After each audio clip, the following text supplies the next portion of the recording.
Very good morning to all. In this lecture, we will discuss magnetic poles.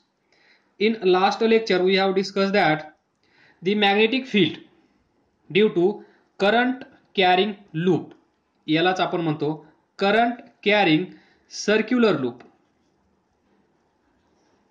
कसला circular loop on its axis, and it is given by this equation, by this formula. B is equal to mu naught divided by 2 into current through this circular loop into square of radius of this circular loop divided by z square plus r square याची power 3/2. तर हा असेल circular loop. या circular loop मधून flow होणारा current I हा त्याचा centre, R is radius of this circular loop. Then at point A we can write magnetic field at point A from the center at distance Z.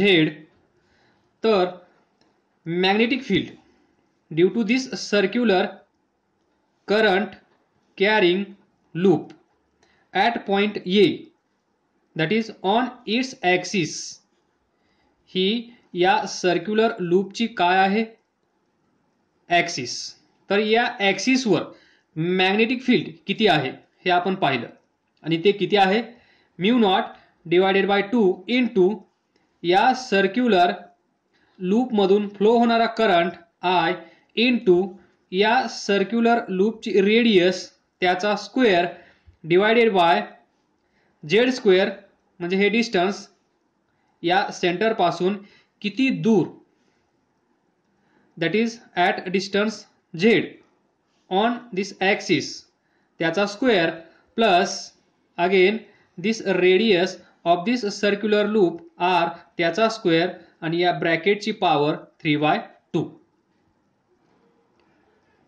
हे आपण discuss केलं होतं. तर पुढे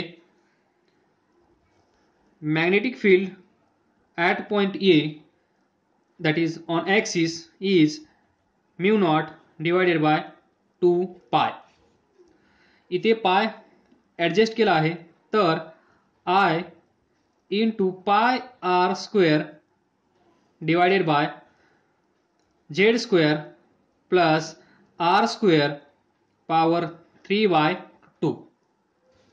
त्यानंतर वेअर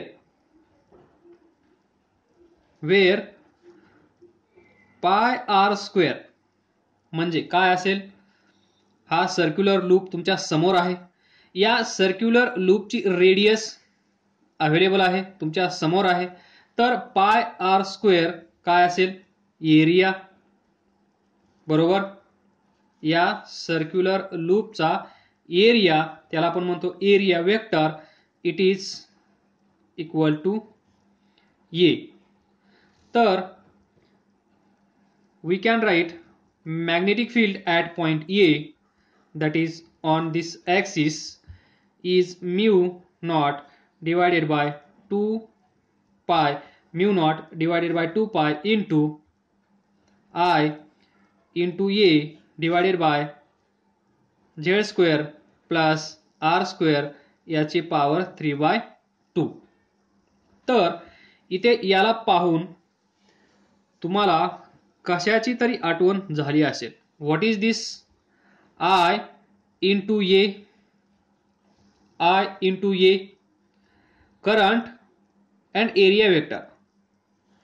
हा जो सर्क्युलर लूप आहे याचा एरिया ए, या दोघांचा प्रोडक्ट काय असतो, मोमेंट. इथे मॅग्नेटिक फील्ड आपण डिस्कस करत आहोत, तर इथे असेल मॅग्नेटिक डायपोल मोमेंट. काय असेल, magnetic dipole moment, that is denoted by capital letter M bar किंवा म्यू बार. तर आपण इथे लिहू शकतो m बार किंवा mu bar. Then again B A is equal to mu not upon 2 pi इथे असेल m अपॉन m bar we can write z square plus r square 3 by 2. Then see here this z distance from center of circular loop of this point. हा जो point आहे या पॉइंटचं distance या centre पासून किती आहे z. तर आणि इथे सर्क्युलर लूप आहे, त्या सर्क्युलर लूपची रेडियस आहे r. तर z आणि r या दोघांचं कंपॅरिझन आपण करू शकतो. That is if z is greater than r, म्हणजे हा z या r पेक्षा खूप खूप जास्त आहे, म्हणजेच हा पॉइंट या सर्क्युलर लूपच्या सेंटर पासून खूप दूर आहे. जर दूर असेल तर आपण असं लिहू शकतो if z is greater than this radius of this circular loop. Then BA is equal to mu not upon 2 pi m bar divided by, इथे पहा z स्क्वेअर कसा आहे, खूप खूप मोठा आहे. तर गेस करा z हा खूप मोठा आहे म्हणजेच 10,000 आहे, बरोबर. वेर ॲज r हा z असेल तर r 1 आहे. यालाच आपण असं लिहू शकतो z is greater than r. तर या दोघांचा पहा इथे याचा स्क्वेअर आहे, परत याचा स्क्वेअर आहे, मग याचा स्क्वेअर किती होईल, याचा स्क्वेअर किती असेल. या दोघांच्या तुलनेमध्ये हा नंबर खूप मोठा असेल आणि या खूप मोठ्या नंबरमध्ये जर खूप छोटा नंबर ॲड केला तर याच्यावर काहीही इफेक्ट घडून येणार नाही, याच्यात काहीही फरक दिसून येणार नाही. म्हणजेच आपण ही जी टर्म आहे z square plus r square याला सिम्पली z स्क्वेअर असं लिहू शकतो. म्हणजे हा याच्यामध्ये ॲड केला गेला, हा खूप स्मॉल आहे, हा खूप मोठा आहे, तर हा याच्यात ॲड केल्यानंतर समजून येणार नाही. त्याप्रमाणे आपण इथे लिहू शकतो z स्क्वेअर याची पॉवर 3/2. त्यानंतर then 2 pi m bar divided by 2 cancel z cube. Then we can also write BA is equal to mu naught upon 4 pi. इथे 2 नी मल्टिप्लाय करा, इथे पण 2 नी मल्टिप्लाय करावं लागेल. So z cube. It is very similar to.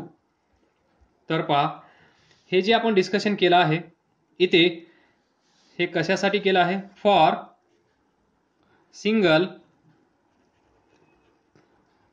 Term किंवा one loop. हाच फॉर्म्युला जर आपल्याला कन्वर्ट करायचा असेल for number of n turns तर तुम्हाला जास्त काही टेन्शन घेण्याची गरज नाहीये. इनटू n करायचा आहे. प्रत्येक फॉर्म्युल्यामध्ये हा n येईल, that is number of turns. शेवटी इथे पण येईल, त्यावेळेस हा असेल n I इंटू ए. याला आपण इथे म्हणणार मॅग्नेटिक डायपोल मोमेंट. ज्यावेळेस खूप साऱ्या टर्न्स असतील त्यावेळेस, बाकी सर्व सेम. त्यानंतर आपण या अगोदर पाहिलं होतं हे झालं मॅग्नेटिक फील्डचं. तर यालाच इलेक्ट्रिक फील्ड सोबत आपण कंपेअर करूया. That is electric field E is equal to 1/4 pi epsilon naught into इथे पहा 2 m बार म्हणजेच मॅग्नेटिक डायपोल मोमेंट. तर इथे असेल इलेक्ट्रिक फील्ड म्हणल्यानंतर electric dipole moment and it is given by p bar divided by same dq. इथे d is equal to z, that is distance. आलं लक्षात. हे असेल electric field due to electric dipole on an axial point. Electric dipole आठवत असेल बरोबर. इथे असेल प्लस क्यू, काही अंतरावर असेल मायनस क्यू, या दोघांमधलं डिस्टन्स असेल 2l. याला आपण म्हणतो electric dipole. Plus Q minus Q ही एक्सियल लाईन, तर इथे किंवा इथे, that is on axial point. हे असेल electric field due to electric dipole. Electric dipole हे आपण पाहिलेलं आहे. त्यानंतर मॅग्नेटिक फील्ड मध्ये ज्यावेळेस आपण हा सर्क्युलर करंट कॅरिंग लूप ठेवतो त्यावेळेस त्याच्यावर टॉर्क एक्झर्ट होतो. आणि तो टॉर्क किती असतो, या साईडला पहा, मॅग्नेटिक फील्डच्या साईडला torque is given by m bar cross b bar, where m bar is magnetic dipole moment. या साईडला इलेक्ट्रिक फील्ड मध्ये आपण पाहिलं टॉर्क इज इक्वल टू, इथे पहा मॅग्नेटिक डायपोल मोमेंट आहे. इथे काय असेल electric dipole moment, that is p bar cross, इथे आहे मॅग्नेटिक फील्ड, इथे असेल इलेक्ट्रिक फील्ड. Very similar. लक्षात ठेवण्यासाठी, तुम्हाला टेन्शन न येण्यासाठी एक formula, magnetic field electric field same आहे. Torque magnetic dipole moment electric dipole moment हे असेल मॅग्नेटिक फील्ड मध्ये ठेवल्यामुळे, हे असेल इलेक्ट्रिक फील्ड मध्ये ठेवल्यामुळे, म्हणून इलेक्ट्रिक फील्ड ई बार, इथे मॅग्नेटिक फील्ड मध्ये ठेवल्यामुळे magnetic field B bar, electric field मध्ये ठेवल्यामुळे ई बार. हा असेल टॉर्क दोन्ही मॅग्नेटिक फील्ड मधला आणि इलेक्ट्रिक फील्ड मधला. त्याच वेळेस इथे आपण पाहिलं मॅग्नेटिक फील्ड, इथे पाहिलं इलेक्ट्रिक फील्ड सेम आहे. झेड हा झेड आहे, याला आपण डी जर कन्सिडर केलं, हे जर डिस्टन्स डी आहे असं जर आपण कन्सिडर केलं तर हा फॉर्म्युला अगेन सेम होईल. इथे येईल डी क्यू. तर पहा mu not upon 4 pi is equal to, electric field मध्ये काय आहे 1/4 पाय एप्सिलॉन नॉट, याच्या जागेवर हा. इथे पहा m bar, that is magnetic dipole moment, याच्या जागेवर कोण आला electric dipole moment, that is p bar. Very similar. This is small concept. So we can conclude that we can, हे लास्टला लिहा, इथे जागा नाहीये, we can imagine current loop. We can imagine current loop. हा पहा करंट लूप इमॅजिन करा as a magnetic dipole having equal and opposite magnetic charges. जसं इथे पहा plus Q minus Q electric field मध्ये, इलेक्ट्रिक डायपोल मध्ये पहा दोन चार्ज आहेत, इक्वल आहेत आणि अपोजिट आहेत. त्याचप्रमाणे हे दोन इक्वेशन्स हे आपण पाहिलं होतं. मॅग्नेटिक फील्ड मध्ये आपण तेच, मॅग्नेटिक फील्ड साठी जसं इक्वेशन आपण तयार केलं, हे इक्वेशन आणि हे इक्वेशन सेम आहे, तर आपण त्या सर्क्युलर करंट कॅरिंग लूपमधून फ्लो होणारा करंट आहे त्याला आपण म्हणतो सर्क्युलर करंट किंवा करंट कॅरिंग लूप. त्यालाच आपण काय कन्सिडर करू शकतो, imagine current loop as magnetic dipole. इथे जसा इलेक्ट्रिक डायपोल होता त्याचप्रमाणे आपण इथे मॅग्नेटिक डायपोल कन्सिडर करू शकतो. हॅविंग इथे इलेक्ट्रिक डायपोलमध्ये पहा प्लस क्यू मायनस क्यू आहे, त्याचप्रमाणे इथे आपण मॅग्नेटिक डायपोल तयार करूया. इथे प्लस क्यू आहे, इथे प्लस एम असेल पोल स्ट्रेंथ, इथे मायनस क्यू आहे, इथे मायनस एम असेल. हा छोटासा मॅग्नेटिक डायपोल. या दोघांमधलं डिस्टन्स परत 2Lच असेल, हे पुढे आपण पाहणार आहोत. जस्ट इमॅजिन याच्यासारखंच इथे आहे electric field that is electric dipole जसा आहे तसाच इथे मॅग्नेटिक डायपोल आहे. इलेक्ट्रिक डायपोलच्या जाग्यावर मॅग्नेटिक डायपोल. जसं इलेक्ट्रिक डायपोलला अपोजिट चार्ज आहेत, अपोजिट साइन प्लस आणि मायनस, त्याचप्रमाणे इथे पण प्लस मायनस असेल, ते इक्वल असतील, अपोजिट असतील मॅग्नेटिक चार्जेस. हे कसे आहेत, इलेक्ट्रिक चार्जेस. इथे असतील मॅग्नेटिक चार्जेस. हे आहे आपलं कन्क्लुजन या लेक्चरचं. Now just imagine hypothetical model. Hypothetical model number 1, magnetic force between two magnetic charges. समजा हा M1 असेल इथे, हा M2 असेल इथे, या दोघांमधलं डिस्टन्स असेल R, तर force of attraction between this charges, magnetic charges M1 and M2 are mu naught upon 4 pi into M1 M2 divided by R square. हे तुम्ही कुठेतरी पाहिलं असेल, F is equal to G M1 M2 divided by R square. Force of attraction, force of attraction between two charges. तर इथे पण तेच law आपण यूज करूया. प्लस पहिला प्लस असेल, दुसरा प्लस असेल, तर इथे काय होत असेल सांगा, प्लस प्लस सेम चार्जेस काय होत असेल, सेम साइन असल्यानंतर रिपल्शन.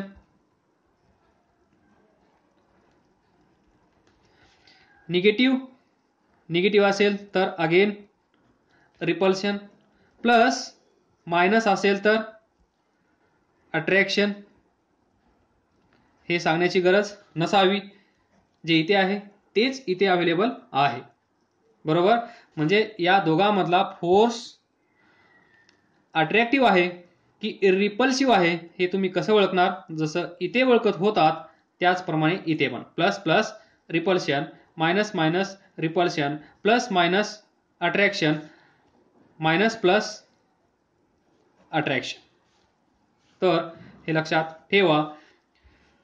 म्हणजेच हा कधी पॉझिटिव्ह असू शकतो, कधी निगेटिव्ह असू शकतो.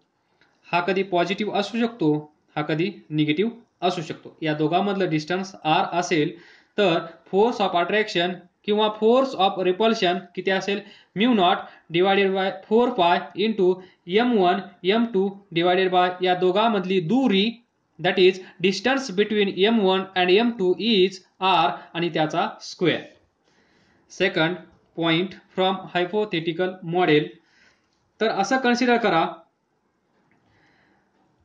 इथे एक मॅग्नेटिक चार्ज आहे M, बरोबर. या चार्जमुळे, या मॅग्नेटिक चार्जमुळे मॅग्नेटिक फील्ड कुठे, ज्याप्रमाणे आपण डिस्कस करत होतो, इथे टायगर आहे, या टायगरमुळे इथे निर्माण होणारी भीती. इथे टायगर असेल, इथे उभा राहणारा हा, म्हणजे तुम्ही किती घाबरत असाल ते, दॅट इज इलेक्ट्रिक फील्ड. तर इथे असेल मॅग्नेटिक फील्ड. काय असेल, मॅग्नेटिक फील्ड. तर ते किती असेल, मॅग्नेटिक फील्ड तुम्हाला माहित आहे B is equal to mu not upon 4 pi into M divided by R square. पहा इलेक्ट्रिक फील्ड कसं होतं 1/4 pi epsilon not charge divided by R square. तोच फॉर्म्युला इथे आहे. क्यूची जागा हा इलेक्ट्रिक चार्ज हा मॅग्नेटिक चार्ज दोघांमधलं डिस्टन्स म्हणजेच हा कुठे आहे कुठे आपल्याला मॅग्नेटिक फील्ड पाहिजे आहे हे डिस्टन्स आर. आलं लक्षात. जर हा मॅग्नेटिक चार्ज मायनस असेल तर बरोबर again magnetic field mu not upon 4 पाय चार्ज अपॉन आर स्क्वेअर. तर इथे पहा इथे आपण पाहिलं चार्ज इलेक्ट्रिक चार्ज पॉझिटिव्ह असेल इलेक्ट्रिक फील्ड लाईन्स आपण अशा ड्रॉ करत होतो. हा चार्ज निगेटिव्ह असेल तर इलेक्ट्रिक फील्ड लाईन्स आपण अशा ड्रॉ करत होतो. त्याचप्रमाणे इथे पहा हा प्लस आहे तर याच्यामुळे इथे असणारं मॅग्नेटिक फील्ड त्याची डायरेक्शन असेल away from this magnetic charge. हा निगेटिव्ह आहे निगेटिव्ह पहा टुवर्ड्स म्हणजेच इथे असणारं मॅग्नेटिक फील्ड याची डायरेक्शन असेल टुवर्ड्स दिस मॅग्नेटिक चार्ज. व्हेरी सिमिलर लक्षात ठेवण्यासाठी. त्यानंतर third potential magnetic potential magnetic potential. तर पहा या अगोदर इलेक्ट्रिक पोटेन्शियल इथे चार्ज क्यू याच्यामुळे इथे हे डिस्टन्स आर असेल तर इथे असणारं पोटेन्शियल किती होतं 1/4 पाय एप्सिलॉन नॉट हा चार्ज डिवायडेड बाय हे डिस्टन्स. तर इथे असेल या पॉइंटला हा plus M that is magnetic charge इथून एवढ्या डिस्टन्सवर आर डिस्टन्सवर इथे असेल magnetic potential that is V is equal to इथे पहा 1/4 पाय एप्सिलॉन नॉट ची जागा कोण घेतं mu not upon 4 pi epsilon mu not upon 4 पाय रिअली इथे पहा. त्यानंतर इथे आहे इलेक्ट्रिक चार्ज इथे असेल मॅग्नेटिक चार्ज देन दिस डिस्टन्स आर बरोबर. जर हा चार्ज मायनस असला असता तर आपण कसं करतो 1/4 pi epsilon naught minus Q divided by R. त्याचप्रमाणे जर हा चार्ज इथे मॅग्नेटिक चार्ज मायनस असेल हा पॉइंट डिस्टन्स आर तर या पॉइंटला असणारं पोटेन्शियल कसं असेल mu not upon 4 pi into minus M divided by this R. बरोबर सेम आहे. टेन्शन घेण्याचं काम नाहीये. जसं इथं आहे तसंच इथं आहे फक्त व्यवस्थित समजून घेऊन लक्षात ठेवायचं आहे. त्यानंतर दिस मॅग्नेटिक पोटेन्शियल कसं असेल scalar again scalar. Electric potential कसं होतं स्केलार. इथे पण मॅग्नेटिक पोटेन्शियल स्केलार. टेन्शन घेण्याचं कामच नाही. नंतर नंबर 4 इथे पहा इलेक्ट्रिक फील्ड मध्ये हे इलेक्ट्रिक फील्ड असेल इथे आपण प्लस क्यू चार्ज ठेवला तर आपण सांगत होतो याच्यावर फोर्स एक्झर्ट होतो F is equal to Q E बरोबर. याची डायरेक्शन जर हा चार्ज प्लस असेल तर F बार अँड ई बार या दोघांची डायरेक्शन कशी असते सेम. जर हा चार्ज मायनस क्यू असेल तर याच्यावर एक्झर्ट होणारा फोर्स तो किती असतो F is equal to again Q E but इथे असेल मायनस. So F bar and E bar एकमेकांना कसे असतील अपोजिट इन डायरेक्शन म्हणजे फोर्स या डायरेक्शन मध्ये ऍक्ट होत असेल एक्झर्ट होत असेल जर इलेक्ट्रिक फील्डची डायरेक्शन अशी असेल तर. परत हेच इथे म्हणजेच हे काय आहे मॅग्नेटिक फील्ड बी बार याच्यामध्ये एक चार्ज ठेवला प्लस एम म्हणजेच मॅग्नेटिक चार्ज हा प्लस आहे त्यामुळे याच्यावर एक्झर्ट होणारा फोर्स किती असतो एम बी. इथे पहा क्यू इंटू ई इथे पहा M into B same force is equal to M B. त्यानंतर डायरेक्शन, जर हा चार्ज मॅग्नेटिक चार्ज प्लस असेल, पॉझिटिव्ह असेल, तर ज्या डायरेक्शनमध्ये इथे मॅग्नेटिक फील्ड आहे त्याच डायरेक्शनमध्ये हा फोर्स एक्झर्ट होणार. म्हणजे याची आणि या फोर्सची डायरेक्शन सेम असेल.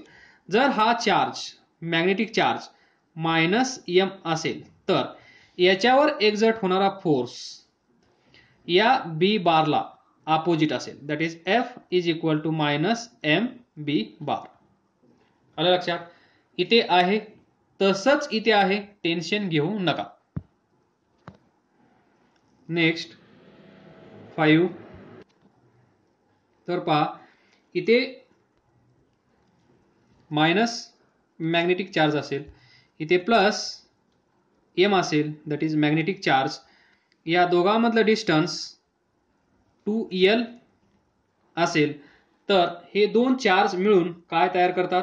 मॅग्नेटिक, याला आपण काय म्हणतो? Magnetic dipole. बरोबर. ज्याप्रमाणे इथे मायनस क्यू चार्ज असेल, इथे प्लस क्यू चार्ज असेल, या दोघांमधलं डिस्टन्स 2l असेल, तर याला आपण काय म्हणतो? Electric dipole. तर याची स्ट्रेंथ मेजर कशामध्ये केली जाते? Electric dipole moment. बरोबर. Dipole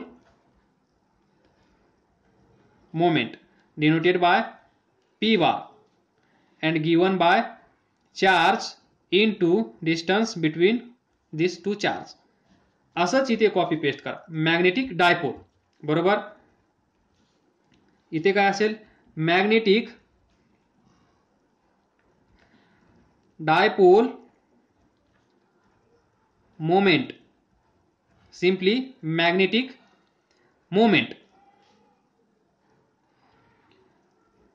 given by M bar किंवा mu bar and it is equal to, इथे पहा चार्ज आहे, इथे चार्ज एम आहे, एम इंटू दोघांमधलं डिस्टन्स 2l बार. बरोबर. सेम.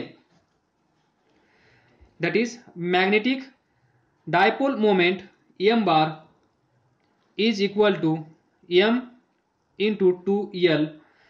देन डायरेक्शन, या पी बारची डायरेक्शन कुठून कुठे असते? From negative to positive. इथे पण कसे असेल? From negative to positive. या एम बारची direction from minus M to plus M. That is direction of M bar is from minus M to plus M. इथे minus Q to plus Q. त्यानंतर जर एक करंट लूप असेल, या current loop मधून current I flow होत असेल, तर आपल्याला माहित आहे याचं moment, that is I into A.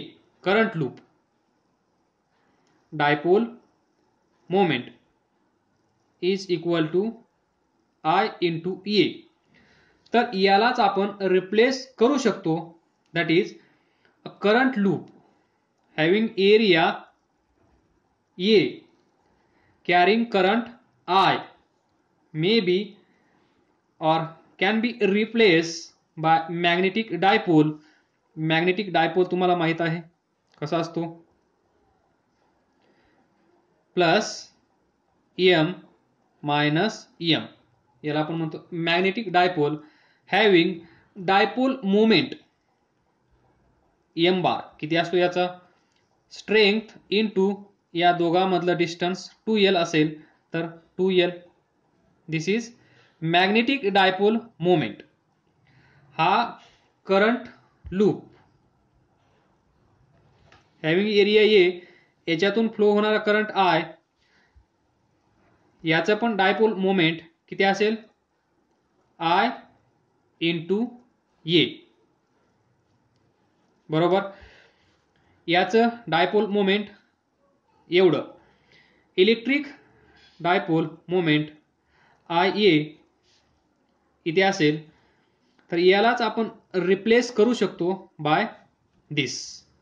तर या पॉझिटिव्हला या निगेटिव्हला म्हणजे साऊथ पोल कुणाला म्हणायचं, नॉर्थ पोल कुणाला म्हणायचं, याचं एक साइन कन्व्हेन्शन्स आहे, त्याला क्लॉक फेस रूल म्हणतात. तर पहा,